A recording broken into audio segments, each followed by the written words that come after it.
2025 के नवंबर में बिहार का विधानसभा चुनाव होगा। इसे लेकर बिहार की सभी राजनीतिक पार्टियों ने तैयारियां शुरू कर दी हैं। बिहार के विधानसभा चुनाव में दिलचस्पी रखने वाले नेताओं ने विधानसभा चुनाव को लेकर चर्चाएं भी शुरू कर दी हैं। इसी बीच देश के गृह मंत्री या कहे तो राजनीति के चाणक्य के नाम से मशहूर अमित शाह ने बिहार का दौरा किया। अमित शाह के इस दौरे को लेकर सवाल उठ रहा है कि क्या अमित शाह बिहार को चुनावी मंत्र देने गए थे। अमित शाह का यह दौरा विधानसभा चुनाव के नजरिए से भी बेहद अहम माना जा रहा है। 2024 के लोकसभा चुनाव में 240 सीटों पर अटक जाने वाली बीजेपी ने बीते सभी विधानसभा चुनाव में प्रचंड जीत हासिल की है। चाहे बात हरियाणा की हो या महाराष्ट्र की या फिर दिल्ली की, सभी जगहों पर बीजेपी ने भगवा लहरा दिया।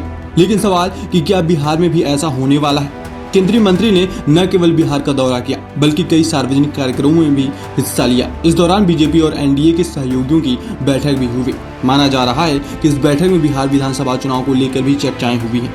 मीडिया रिपोर्ट्स की माने तो शाह ने बिहार के 84 विधायकों को अगले 6 महीनों में बूथ प्रबंधन पर ध्यान केंद्रित करने का काम सौंपा है और इसमें उनको बीजेपी के पदाधिकारियों की सहायता भी मिलेगी। बताया जा रहा है कि इस बैठक में शाह ने महाराष्ट्र मॉडल का भी जिक्र किया और कहा कि पार्टी को उन बूथों पर फोकस करने की जरूरत है जहां बीजेपी के पारंपरिक वोटर बिल्कुल नहीं है। मीडिया रिपोर्ट्स के मुताबिक शाह ने यह भी कहा कि साल के अंत तक होने वाले विधानसभा चुनाव तक लगभग हर महीने प्रधानमंत्री मोदी बिहार का दौरा करेंगे।